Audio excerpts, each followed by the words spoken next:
Hello नमस्कार, स्वागत है आप सभी का हमारे channel study with Biru Singh में। मैं लेकर आया हूँ जीके जीएस के टॉप 15 क्वेश्चंस जो किसी न किसी एग्जाम में जरूर ट्रेंड करते हैं। तो आइए शुरू करते हैं इस सेशन को। पहला क्वेश्चन आप लोगों की स्क्रीन पर तो देखते हैं कि क्वेश्चन ये कह रहा है कि जो बरानी द्वीप है ये फसल है, ये किससे संबंधित है? क्या ये गेहूँ से है, ये धान से है, या मक्का से है, या आम से है? ये जो बरानी द्वीप जो फसल है वो किससे संबंधित है? ऐसा प्रश्न पूछा जा रहा है कि बरानी द्वीप का संबंध किस फसल से है। तो इसका सही जवाब दें आप सभी लोग। तो जो भी इसका विकल्प बी चुन रहे हैं तो ये धान बिल्कुल सही हो जाएगा कि ये जो बरानी द्वीप है ये किसकी फसल है, तो ये धान की फसल है। क्वेश्चन नंबर अगला देख लेते हैं।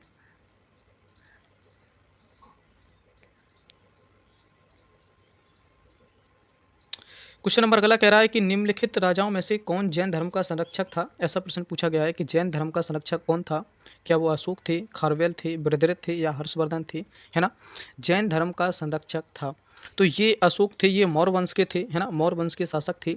और इन्होंने अपने बाद में अपनी पुत्री संघमित्रा को श्रीलंका भेजा था, अपने पुत्र को भी भेजा था श्रीलंका। किसका प्रचार प्रसार करने के लिए? तो बौद्ध धर्म का प्रचार प्रसार करने के लिए, है ना। कलिंग युद्ध में जो नरसंहार हुआ था उससे ये क्षुब्ध थे और दुख दुख दुख फील किया था इन्होंने, और बौद्ध धर्म को ग्रहण कर लिया था, है ना। इसी बौद्ध धर्म का प्रचार प्रसार के लिए ये कहाँ अपनी पुत्री और पुत्र को भेजा था? श्रीलंका। किसके लिए? बौद्ध धर्म का प्रचार प्रसार के लिए, है ना। ये बृहद्रथ कौन था? ये क्वेश्चन बहुत ही ट्रेंडिंग है। पूछा जाता है कि मौर्य वंश का अंतिम शासक कौन था, है ना। मौर्य वंश का अंतिम शासक कौन था? ऐसा प्रश्न पूछा जा रहा है कि मौर्य वंश का अंतिम शासक कौन था, तो वो बृहद्रथ था। ये बहुत ही ट्रेंडिंग करता है क्वेश्चन कि मौर्य वंश का अंतिम शासक कौन था, तो बृहद्रथ था। ये राजा जो हर्षवर्धन थे इनकी राजधानी क्या थी? कन्नौज थी। और ये किस वंश से थे? तो ये क्षत्रिय वंश से थे। याद रखना, ये किस वंश से थे? क्षत्रिय वंश से थे, है ना। फिलहाल ये जो खारवेल है ये अपना क्वेश्चन का आंसर हो जाएगा। क्वेश्चन नंबर यही पूछ रहा था, क्या पूछ रहा था कि जैन धर्म को कौन संरक्षण देता था, तो वो खारवेल थे। खारवेल से एक क्वेश्चन मैं बता देता हूँ, बहुत ही ट्रेंडिंग और उम्दा प्रश्न बनता है कि पूछा जाता है कि हाथी गुफा अभिलेख से किसका संबंध है? किससे पूछा जाता है? हाथी गुफा अभिलेख से, है ना। ये क्वेश्चन बहुत ही बढ़िया है। पूछा जाता है हाथी गुफा का जो हाथी गुफा अभिलेख है वो किस राजा से संबंधित है, तो वो खारवेल से संबंधित है ना। ये क्वेश्चन बहुत ही ट्रेंडिंग करता है एसएससी एग्जाम में। और ये खारवेल, ये जो हाथी गुफा अभिलेख थी खारवेल से संबंधित थी, ये कहाँ है? तो ये भुवनेश्वर, भुवनेश्वर के समीप है, उदयगिरी पहाड़ियों में। कहाँ स्थित है ये? उदयगिरी पहाड़ियों में। फिलहाल इस क्वेश्चन का सही विकल्प हो जाएगा बी। चलते हैं अगले क्वेश्चन के पास।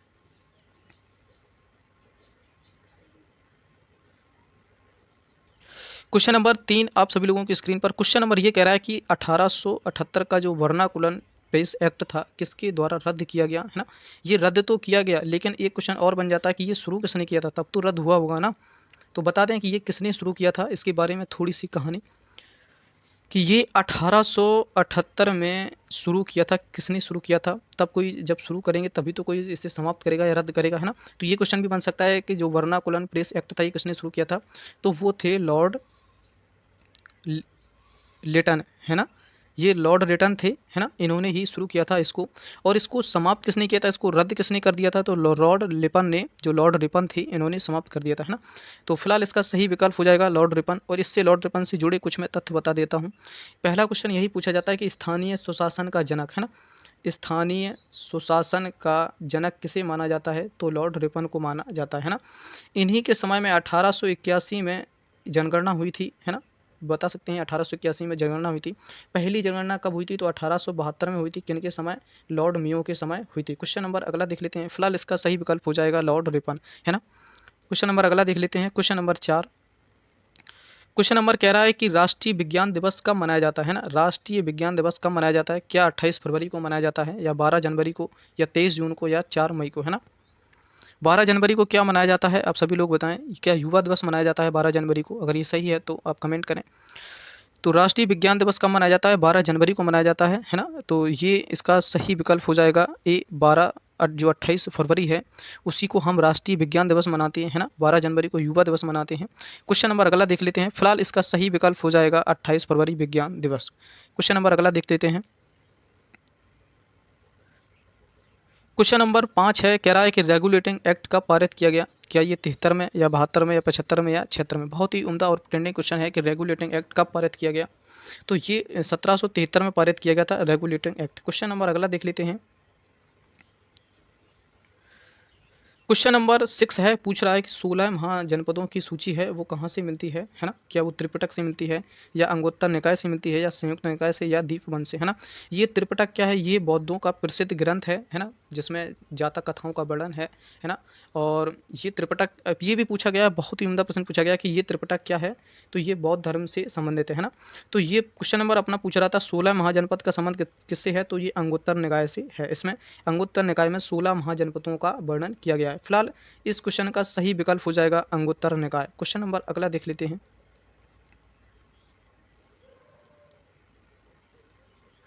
क्वेश्चन नंबर अगला आप लोगों की स्क्रीन पर क्वेश्चन नंबर देख लेते हैं। क्वेश्चन नंबर ये कह रहा है कि पोलियो रोग किसके कारण होता है? क्या वो जीवाणु है, विषाणु है, कवक है, कीट है ना? किससे होती है? तो दाद, खाज, खुजली, फंक जी किससे होते हैं? कवक से होते हैं। और ये अब क्वेश्चन अपना पूछा जा रहा है पोलियो किससे होता है? क्या जीवाणु है या विषाणु है? उसका सही विकल्प का चुनाव करें।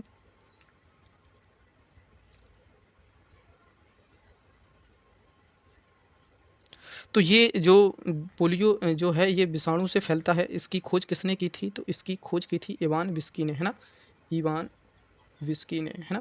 और ये जीवाणु की खोज किसने की थी? ये की थी ल्यूमेन हॉक ने। किसने की थी? ल्यूमेन हॉक ने, है ना? ये दोनों बहुत ही ट्रेंडिंग क्वेश्चन बनते हैं कि जीवाणु की खोज किसने की? इवान विस्की ने। और विषाणु की खोज किसने की? इवान विस्की ने। ये दोनों इंपॉर्टेंट हैं, इनको याद रख सकते हैं आप कि किसका किसने खोज किया है। तो फिलहाल इसका सही विकल्प हो जाएगा बी। क्वेश्चन नंबर अगला देख लेते हैं। क्वेश्चन नंबर कह रहा है कि आधुनिक जो आनुवांशिक विज्ञान का जनक है उसे क्या कहा जाता है या आनुवंशिकता का जनक किसे माना जाता है? क्या चार्ल्स डार्विन को, मॉर्गन को, जॉनसन को या जॉन मेंडल को? तो ये बहुत ही सिंपल और ट्रेंडिंग क्वेश्चन है कि जो आनुवंशिकता के जनक हैं तो वो जॉन मेंडल को माना जाता है। फिलहाल इसका सही विकल्प हो जाएगा ए। क्वेश्चन नंबर अगला देखते हैं। कह रहा है कि भारत में स्थित प्रथम कृषि विश्वविद्यालय की स्थापना कब हुई थी? भारत में प्रसिद्ध, है ना, जो प्रथम है वो कृषि विश्वविद्यालय की स्थापना कब हुई थी? क्या 40 में या 50 में, 60 में, 70 में, है ना? कब हुई थी? तो बता दें कि जो पहला विश्वविद्यालय था वो कौन था? तो गोविंद बल्लभ पंत था। गोविंद बल्लभ पंत था। ये किस कहाँ था? ये पंतनगर में था। ये पंतनगर कहाँ है? तो ये उत्तराखंड में, है ना? याद रख सकते हैं। और इसकी स्थापना कब हुई थी? तो 1960 में हुई थी। क्वेश्चन नंबर 9 का सही विकल्प हो जाएगा सी। क्वेश्चन नंबर अगला देख लेते हैं। क्वेश्चन नंबर 10 आप लोगों की स्क्रीन पर है। कहते हैं कि राष्ट्रीय कृषि जो अनुसंधान प्रबंधन संस्थान है वो कहाँ है? वैसे कृषि का जो संस्थान है वो नई दिल्ली में है, लेकिन ये क्वेश्चन अलग है।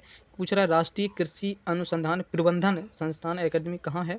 क्या वो बेंगलुरु में है, नई दिल्ली में, कोलकाता में, हैदराबाद में? तो इसका सही विकल्प का चुनाव करें। क्वेश्चन नंबर 10 आप सभी लोगों की स्क्रीन पर। तो जो भी विकल्प डी की तरफ बढ़ रहे हैं सही है। ये प्रबंधन संस्थान कहाँ है? हैदराबाद में स्थित है। क्वेश्चन नंबर अगला देख लेते हैं। क्वेश्चन नंबर 11 है। क्वेश्चन नंबर कह रहा है कि निम्नलिखित में से कौन राज्य सोयाबीन का अग्रणी राज्य है ना? तो बता दें सबसे ज़्यादा जो प्रोटीन होती है वो सोयाबीन में ही होती है ना? और सोया प्रदेश भी किसे कहा जाता है ये भी क्वेश्चन ट्रेंड करता है। तो मैं 2 से 3 क्वेश्चन आप लोगों को बताऊंगा। तो फिलहाल इसका आंसर दें। क्या वो मध्य प्रदेश है, महाराष्ट्र है या फिर पंजाब है या फिर तमिलनाडु है? इसका सही विकल्प का चुनाव करें। तो जो सोयाबीन का अग्रणी राज्य है वो मध्य प्रदेश है ना? इसी मध्य प्रदेश को क्या बोला जाता है? सोया प्रदेश बोला जाता है। भारत का हृदय बोला जाता है ना? तो फिलहाल इसका सही विकल्प हो जाएगा ए। और इसकी सोयाबीन में सबसे ज़्यादा प्रोटीन पाई जाती है ना? क्वेश्चन नंबर अगला देख लेते हैं। क्वेश्चन नंबर 12 कह रहा है कि भारत का सबसे बड़ा बंदरगाह कौन सा है? क्या वो विशाखापट्टनम है, मुंबई है, कांडला है, लोथन है? ये गुजरात में है। कांडला बंदरगाह है, ये भी गुजरात में है। विशाखापट्टनम कहाँ है? ये आंध्र प्रदेश में है, मुंबई। तो भारत का सबसे बड़ा बंदरगाह पूछा जा रहा है तो मुंबई में है ना? मुंबई में कौन सा बंदरगाह है? न्यावा सावा बंदरगाह है, जवाहरलाल नेहरू बंदरगाह है ना? याद रख सकते हैं। फिलहाल इसका सही आंसर हो जाएगा ए। क्वेश्चन नंबर बी इसका सही विकल्प होगा। तो क्वेश्चन नंबर अगला देख लेते हैं।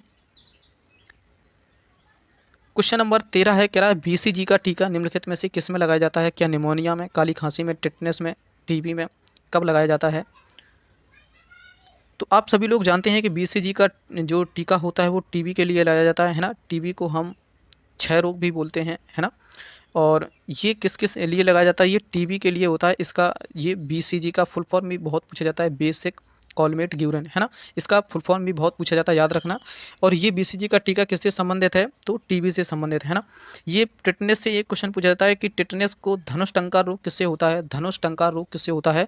तो टिटनेस से होता है। क्वेश्चन नंबर अगला देख लेते हैं। फिलहाल इसका सही विकल्प हो जाएगा डी। क्वेश्चन नंबर अगला देख लेते हैं। क्वेश्चन नंबर 14 आप लोगों के सामने है और आप ये बहुत ही अच्छा और उम्दा प्रश्न है, आप सभी लोग कर ले जाएंगे ऐसी आशा है, क्योंकि बहुत ही बढ़िया प्रश्न है ये।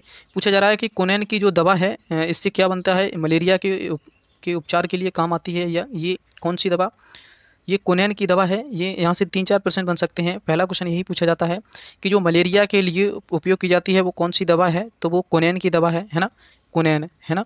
और ये कोनेन किससे प्राप्त होती है, ये सिनकोना वृक्ष से प्राप्त होती है, सिनकोना वृक्ष से प्राप्त होती है।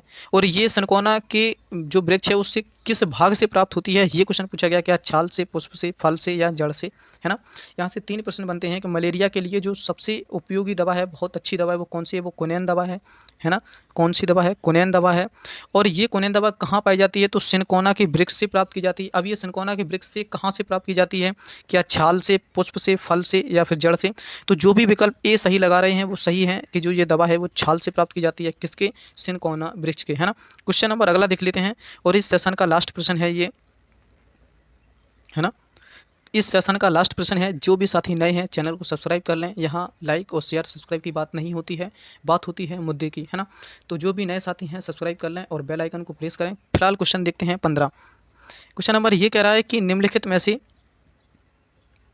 कौन सी फसल खरीफ की नहीं है, ऐसा प्रश्न पूछा जा रहा है ना। खरीफ की फसल कब बोई जाती है, तो जून से जुलाई माह में बोई जाती है, जून से जुलाई माह में बोई जाती है ये खरीफ की फसल, है ना। रबी की फसल कब बोई जाती है, तो अक्टूबर से नवंबर के बीच में बोई जाती है, जैसे गेहूं हुआ, चना हुआ, है ना, मटर हुआ, ये सारी चीज़ें रबी की हैं। फिलहाल ये रबी से क्वेश्चन नहीं था, ये क्वेश्चन था खरीफ की फसल से, है ना। और खरीफ की फसल नहीं है ये पूछा गया था, है ना। खरीफ की फसल नहीं है ये पूछा गया, है ना। तो हम चुन लेते हैं कि खरीफ की फसल कौन कौन सी है, और नहीं वाला अपने आप निकल जाएगा, है ना। क्या धान की फसल रबी की खरीफ की फसल है, तो बिल्कुल है, ये खरीफ की फसल जून जुलाई में बोई जाती है धान, है ना। मक्का भी जून जुलाई में बोया जाता है, ये भी खरीफ की फसल है। ज्वार भी जून जुलाई में बोया जाता है, ये भी खरीफ की फसल है। ये चना कब बोया जाता है, ये रबी की फसल में बोया जाता है ना। तो ये अक्टूबर और नवंबर में बोया जाता है। फिलहाल ये क्वेश्चन नंबर 15 था, ये लास्ट क्वेश्चन था सेशन का। तो जिन साथियों को सेशन अच्छा लगा हो तो लाइक और शेयर सब्सक्राइब जरूर करें, ताकि वीडियो का नोटिफिकेशन आप लोगों को समय से मिल सके। खुश रहें, मस्त रहें। आज के लिए इतना पर्याप्त है, तब तक के लिए आप अपना और अपनों का ख्याल रखें। जय हिंद।